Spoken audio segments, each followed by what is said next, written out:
شهر رمضان الذي أنزل فيه القرآن هدى للناس وبينات من الهدى والفرقان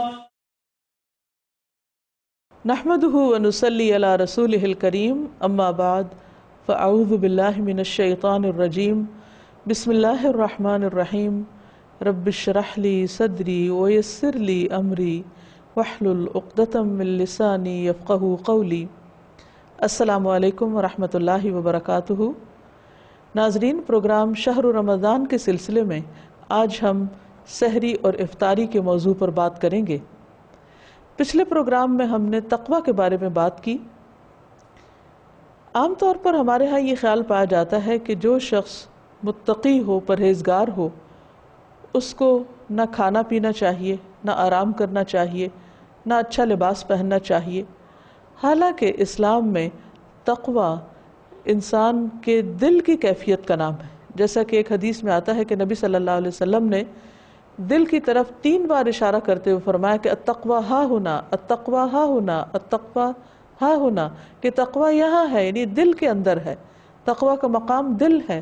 جس میں اللہ کا ڈر پیدا ہوتا ہے، جس میں اللہ کی محبت پائی جاتی ہے۔ اللہ کی محبت اور اللہ کا ڈر، اور اس ڈر کی وجہ سے گناہوں سے بچنے کی جو طاقت ہے، یا اس کی جو کیفیت ہے، یا اس کا جو احساس ہے، اسی کا نام تقوی ہے۔ اس کا مطلب یہ نہیں کہ انسان کھانا پینا چھوڑ دے۔ اس کے برعکس ہم دیکھتے ہیں کہ رمضان میں جہاں دن کے وقت کھانا پینا منع ہے، وہاں سحری اور افطاری کے وقت کھانے پینے کی خاص تاکید کی گئی ہے۔ اگرچہ اس کی اپنی حدود ہیں اور ایک سلیقہ ہے، لیکن اس پر نبی صلی اللہ علیہ وسلم کی بہت سی احادیث ہماری رہنمائی کرتی ہیں۔ ہمارے ہاں عموماً بعض لوگ سحری کھاتے ہی نہیں، اور بعض ضرورت سے زائد کھا لیتے ہیں۔ ان دونوں انتہاؤں کے درمیان اعتدال کی راہ اختیار کرنا ضروری ہے۔ نبی صلی اللہ علیہ وسلم نے فرمایا، ثلاث من اخلاق النبوۃ تعجیل الافطار وتأخیر السحور ووضع الیمین علی الشمال فی الصلاۃ۔ 3 کام اخلاق نبوت میں سے ہیں: افطاری میں جلدی، سحری میں تاخیر، اور نماز میں دائیں ہاتھ کو بائیں پر رکھنا۔ ایک اور جگہ پر فرمایا، ہم انبیاء کی جماعت ہیں، ہم حکم دیے گئے ہیں کہ ہم افطار میں جلدی کریں اور سحری میں تاخیر کریں۔ تو ان دونوں احادیث سے یہ پتہ چلتا ہے کہ افطار میں جلدی اور سحری میں تاخیر پسندیدہ ہے۔ یعنی ایک حد تو رکھی گئی کہ اس سے آگے انسان کھا پی نہیں سکتا، لیکن اس احتیاط کا مطلب یہ نہیں، اس تقوی کا مطلب یہ نہیں کہ انسان 1-2 گھنٹہ پہلے ہی کھا کر فارغ ہو جائے، بلکہ زیادہ پسندیدہ یہ ہے کہ آخری وقت میں کھائے۔ اسی طرح افطار کے موقع پر تاخیر کرنے میں کوئی نیکی نہیں۔ عموماً دور زوال میں یہ دیکھا گیا ہے کہ لوگ دین کی اصل روح کو چھوڑ کر، اس کی اسپرٹ کو چھوڑ کر، اس کے فارم یا اس کی ظاہری شکل پر بہت توجہ دیتے ہیں، یا پھر اس میں بھی کچھ اپنی طرف سے انوویشن شروع کر دیتے ہیں، اور اللہ اور اس کے رسول صلی اللہ علیہ وسلم کے دیے ہوئے معیار کے خلاف نیکی اور تقوی کے کچھ اپنے معیار بنا لیتے ہیں، حالانکہ ان کی کوئی ضرورت نہیں، دین تو مکمل ہو چکا ہے۔ تو بات یہ ہے کہ ہم سب کو اپنے آپ کو اس طریقے پر لانا ہے جو محمد صلی اللہ علیہ وسلم کا طریقہ ہے، کیونکہ خیر اور بھلائی اسی میں ہے۔ آپ صلی اللہ علیہ وسلم کی سنت کیا ہے، آپ نے اس سلسلے میں کیا فرمایا؟ ایک حدیث میں آتا ہے، آپ نے فرمایا، تسحروا فإن فی السحور برکہ، سحری کیا کرو کیونکہ سحری کرنے میں برکت ہے۔ یعنی سحری کا کھانا اگرچہ بعضوں کا دل نہیں چاہتا، چند لقمے بھی انسان لے لے تو اس سے روزہ بہترین گزرتا ہے، بنسبت اس کے کہ انسان کچھ بھی نہ کھائے اور پھر کمزوری کا شکار ہو، اور اس سے دن کی نمازیں جو ہیں وہ بھی متاثر ہو جائیں، اور شام کے وقت بھی وہ طبیعت کی خرابی کا شکار ہو جائے، تو یہ درست نہیں۔ ایک اور روایت میں آتا ہے، ارباز بن ساریہ کہتے ہیں، مجھے رسول اللہ صلی اللہ علیہ وسلم نے رمضان میں سحری کے لیے بلایا، یعنی سحری کی دعوت کی، اور فرمایا ہلم الی الغداء المبارک، آؤ مبارک کھانا کھا لو، یعنی اس کھانے کے اندر بھی برکت ہے، وہ تمہارے لیے صحت و عافیت کا ذریعہ ہوگا۔ آپ نے یہ بھی فرمایا کہ جو شخص روزہ رکھنا چاہے اسے کسی چیز سے سحری کر لینی چاہیے، یعنی جو بھی اس کو ملے، خواہ پانی کا ایک گھونٹ ہی کیوں نہ ہو۔ ایک اور روایت میں آتا ہے، عبداللہ بن حارث نبی صلی اللہ علیہ وسلم کے ایک صحابی سے روایت کرتے ہیں کہ ایک شخص نبی صلی اللہ علیہ وسلم کی خدمت میں حاضر ہوا جبکہ آپ سحری کھا رہے تھے۔ آپ نے فرمایا یہ سحری برکت ہے جو اللہ نے تمہیں عطا فرمائی ہے، لہٰذا اسے مت چھوڑا کرو۔ تو گویا رمضان جو برکتوں کا مہینہ ہے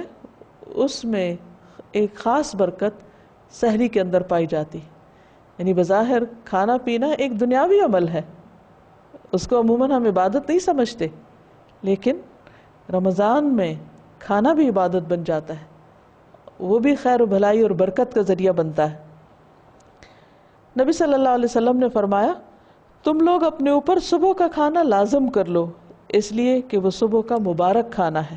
تو گویا سحری کی برکت حاصل کرنے کے لیے انسان کچھ نہ کچھ ضرور کھائے، خواہ پانی کا ایک گھونٹ ہی کیوں نہ ہو۔ نبی صلی اللہ علیہ وسلم نے فرمایا سحری کھانا باعث برکت ہے، اس لیے ترک نہ کرو، خواہ پانی کا ایک گھونٹ ہی پی لیا کرو۔ ایک اور دلچسپ بات یہ ہے کہ سحری کھانے والوں پر رحمتیں نازل ہو رہی ہوتی ہیں، یعنی اس وقت انسان کھا پی رہا ہوتا ہے۔ اب ظاہر ہے کہ جب وہ کھا رہا ہوتا ہے تو اس وقت کوئی ذکر نہیں کر سکتا، اس وقت کوئی اور کام نہیں کر سکتا، ایک وقت میں ایک ہی کام ہو سکتا ہے، لیکن کھاتے وقت اللہ تعالیٰ اس بندے پر اتنا خوش ہوتے ہیں کیونکہ اللہ تعالیٰ کو معلوم ہے کہ یہ بندہ میری خاطر رات کے اس حصے میں اٹھا ہے، اور جب اس کا کھانے کو دل نہیں چاہ رہا تو میری خوشی کی خاطر کھا رہا ہے، تو ایسے بندے پر خوش ہو کر اللہ تعالیٰ اپنی رحمت نازل فرماتے ہیں۔ حدیث میں آتا ہے ان اللہ وملائکتہ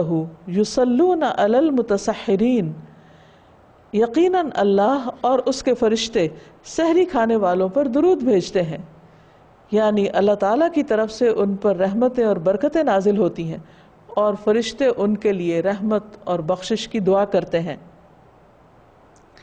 پھر اسی طرح ہمیں یہ بھی پتہ چلتا ہے کہ کھجور بہترین سحری ہے، یعنی کھانے کو تو انسان اپنی پسند کا کوئی بھی حلال کھانا کھا سکتا ہے، لیکن نبی صلی اللہ علیہ وسلم نے کس کھانے کو پسندیدہ قرار دیا؟ فرمایا نعم سحور المؤمن التمر، کھجور مومن کی بہترین سحری ہے۔ تو اس سے یہ پتہ چلتا ہے کہ سحری کے وقت انسان کو ایسی متوازن غذا استعمال کرنی چاہیے کہ جس سے انسان کو انرجی بھی ملے، دن بھر تر و تازہ رہے اور اپنے فرائض کو صحیح طور پر ادا کر سکے، اپنی عبادات کو صحیح طور پر ادا کر سکے۔ اسی طرح سارا دن روزہ رکھنے کے بعد شام کو جب روزہ کھولنے کا وقت آتا ہے، یعنی افطاری کا وقت، تو وہ وقت بھی بہت بابرکت ہے، وہ وقت مومن کے لیے خوشی کا وقت ہے۔ حدیث میں آتا ہے نبی صلی اللہ علیہ وسلم نے فرمایا للصائم فرحتان یفرحہما اذا افطر فرح واذا لقی ربہ فرح بصومہ، روزہ دار کو دو خوشیاں حاصل ہوتی ہیں، ایک اس وقت جب وہ افطار کرتا ہے تو خوشی محسوس کرتا ہے، اور دوسرے جب وہ اپنے رب سے ملاقات کرے گا تو روزے کا ثواب دیکھ کر خوش ہو جائے گا۔ ہم جانتے ہیں کہ روزے کا ثواب اللہ تعالیٰ نے کسی کو نہیں بتایا، کسی کے علم میں نہیں کہ وہ کیا چیز ہوگی، وہ کتنی بڑی خوشی ہوگی، لیکن انسان جب اپنے روزے کا اجر اللہ کے ہاں پائے گا تو خوش ہو جائے گا۔ لیکن یہ یاد رکھیے کہ افطاری جلد کر لینی چاہیے، سورج غروب ہوتے ہی روزہ افطار کر لینا چاہیے۔ نبی صلی اللہ علیہ وسلم نے فرمایا کہ لوگ اس وقت تک بھلائی پر رہیں گے جب تک افطار کرنے میں جلدی کریں گے۔ وقت سے پہلے افطار کرنا ناپسندیدہ عمل ہے، اور اس پر ایک حدیث میں سزا بھی بتائی گئی ہے۔ رسول اللہ صلی اللہ علیہ وسلم نے فرمایا کہ میرے پاس دو آدمی آئے، انہوں نے میرا بازو پکڑا اور مجھے ایک دشوار گزار پہاڑ کے پاس لے گئے۔ ایک جگہ میں کیا دیکھتا ہوں کہ کچھ لوگ الٹے لٹکائے گئے ہیں، ان کی باچھوں کو پھاڑا جا رہا ہے اور وہاں سے خون بہہ رہا ہے۔ میں نے کہا کہ یہ کون لوگ ہیں؟ انہوں نے کہا یعنی جو 2 آدمی لے کر گئے تھے آپ کو، کہ یہ وقت سے پہلے روزہ افطار کر دینے والے لوگ ہیں۔ اس موقع پر ایک اور بات بھی ذہن میں رہے کہ اگر انسان کبھی بادلوں کی وجہ سے روزہ جلد افطار کر لے، یعنی انسان یہ سمجھے کہ سورج غروب ہو چکا ہے لیکن ابھی غروب نہ ہوا ہو، تھوڑی دیر کے بعد جب بادل چھٹے تو سورج پھر نظر آنے لگے اور انسان اپنا روزہ کھول چکا ہو، تو اس صورت میں انسان کو روزے کا اجر تو مل جائے گا لیکن اس کا یہ روزہ ادا نہیں ہوگا۔ وہ رمضان کے بعد کسی بھی دن اپنے اس روزے کی قضا کر لے، یعنی قضا کے طور پر یہ روزہ دوبارہ رکھ لے، کیونکہ وقت سے پہلے افطار خواہ غلطی سے ہی کیا گیا ہو اس سے روزہ ادا نہیں ہوتا۔ اسی طرح ہم یہ دیکھتے ہیں کہ نبی صلی اللہ علیہ وسلم کھجور کے ساتھ روزہ افطار کرتے تھے اور کھجور میں بھی تازہ کھجوروں کو پریفر کرتے۔ حدیث میں آتا ہے کان رسول اللہ صلی اللہ علیہ وسلم یفطر علی رطبات قبل ان یصلی فإن لم تکن رطبات فعلی تمرات فإن لم تکن حسا حسوات من ماء۔ رسول اللہ صلی اللہ علیہ وسلم نماز سے پہلے تازہ کھجوروں سے روزہ افطار فرماتے، اگر تازہ کھجوریں نہ ہوتی تو خشک کھجور تناول فرما لیتے، یہ بھی نہ ہوتی تو پانی کے چند گھونٹ پی لیا کرتے تھے۔ ان احادیث سے ہمیں یہ پتہ چلتا ہے کہ نبی صلی اللہ علیہ وسلم کی افطاری کے معاملے میں کیا سنت تھی، کیا طریقہ تھا۔ چند کھجوریں اور پانی کے چند گھونٹ اور اس کے بعد نماز مغرب کی ادائیگی۔ اس کے مقابلے میں اگر ہم آج کے اپنے طور طریقوں کا جائزہ لیں تو ہمیں اچھی طرح معلوم ہو جائے گا کہ ہم اس سنت میں بہت پیچھے ہیں۔ روزہ میں بھوکا رہنے کا ایک خاص مقصد ہے اور ہم دیکھتے ہیں کہ اس کی وجہ سے یعنی سارا دن جو ہمارے مختلف آرگنز کو آرام ملتا ہے تو ہماری جسمانی صحت بحال ہوتی، ہمارے اعضائے ہضم پر زیادہ بوجھ نہیں پڑتا، ان کو بھی آرام کا کچھ ٹائم مل جاتا ہے۔ لیکن افطار کے بعد جب یکلخت اور ایک ہی دفعہ میں اور ایک ہی سٹنگ میں بہت کچھ کھا لیا جاتا ہے تو وہ مقصد فوت ہو جاتا ہے۔ سارا دن خالی رہنے کے بعد معدے پر جب ایک دم لوڈ پڑتا ہے تو یہ صحت کے اعتبار سے بھی نقصان دہ ہے، اور اسی طرح انسان کے بدن میں سستی اور کسل مندی پیدا ہو جاتی، جس کی وجہ سے پھر نماز مغرب تو کیا نماز عشاء اور تراویح کی نماز بھی متاثر ہوتی۔ پھر کھانا پکانے اور اس کے اہتمام میں خواتین کا عموماً بہت سا ٹائم لگ جاتا ہے، جس کی وجہ سے ان کی عبادتیں متاثر ہوتی ہیں اور یوں روزے کا مقصد فوت ہو جاتا ہے۔ ان تمام چیزوں میں ہمیں اسوہ حسنہ کی پیروی کرنی چاہیے اور کھانے پینے کے اندر بھی اعتدال پیدا کرنا چاہیے۔ نبی صلی اللہ علیہ وسلم نے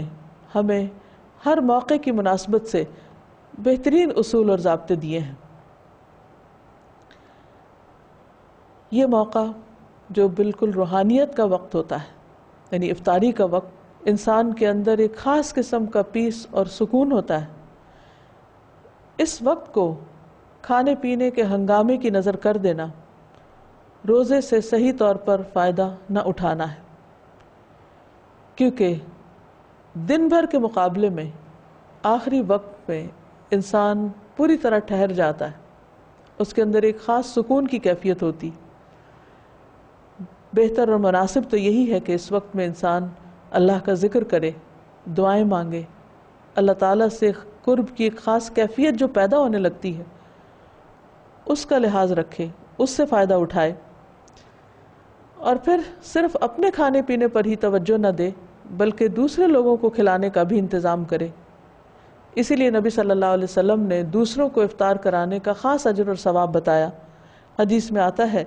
آپ نے فرمایا کہ من فطر صائما کان لہ مثل اجرہ غیر انہ لا ینقص من اجر الصائم شیئا۔ جس نے روزہ دار کو روزہ افطار کرایا اسے بھی اتنا ہی اجر ملے گا جتنا روزہ دار کے لیے ہوگا، اور روزہ دار کے اس اجر سے کم کوئی چیز نہیں ہوگی، یعنی روزہ دار کو پورا پورا اجر دیا جائے گا، لیکن اتنا ہی اجر روزہ کھلوانے والے کو بھی دیا جائے گا۔ اس لیے چونکہ رمضان ہمدردی اور غمخواری کا مہینہ بھی ہے، تو جہاں انسان خود سحری اور افطاری کا اہتمام کر کے، یعنی ان کو ترک نہ کر کے، ان کا اہتمام کر کے اجر و ثواب کماتا ہے، وہاں دوسروں کا روزہ افطار کرانے اور دوسروں کی سحری کا انتظام کرنے اور ایسے لوگوں کو جو کہ بہت سی نعمتوں سے محروم ہیں ان تک خیر اور بھلائی پہنچانے سے بھی بے پناہ اجر و ثواب کما سکتا ہے۔ اس لیے ہم سب کو چاہیے کہ ہم ان کاموں میں آگے بڑھیں ہمیں اللہ کے قریب کرنے والے ہوں، جن میں سے ایک بھوکے کو کھانا کھلانا ہے۔ رمضان سے پہلے ایسے گھروں میں انسان راشن پہنچائے، ان لوگوں کا خیال رکھے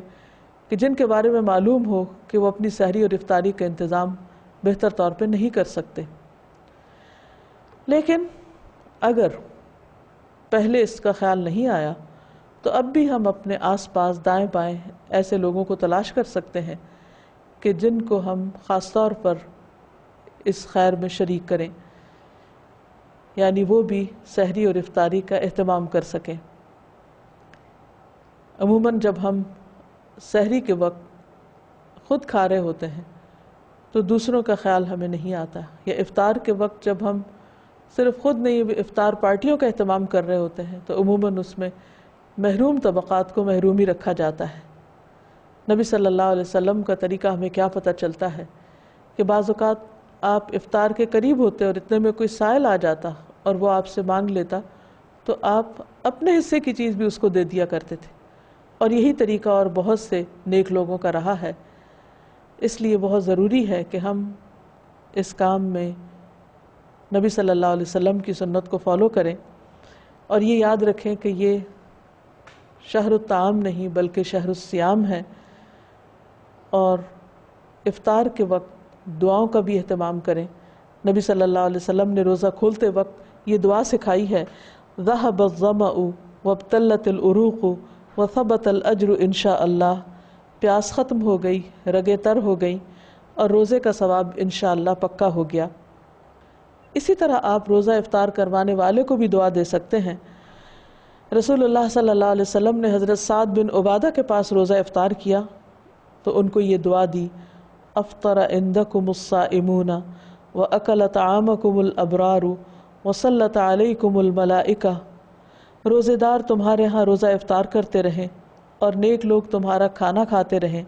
اور فرشتے تمہارے لیے دعائیں کرتے رہیں۔ وآخر دعوانا ان الحمدللہ رب العالمین۔ مرحبا مرحبا مرحبا ماہ رمضان، اہلا وسہلا برمضان، اہلا وسہلا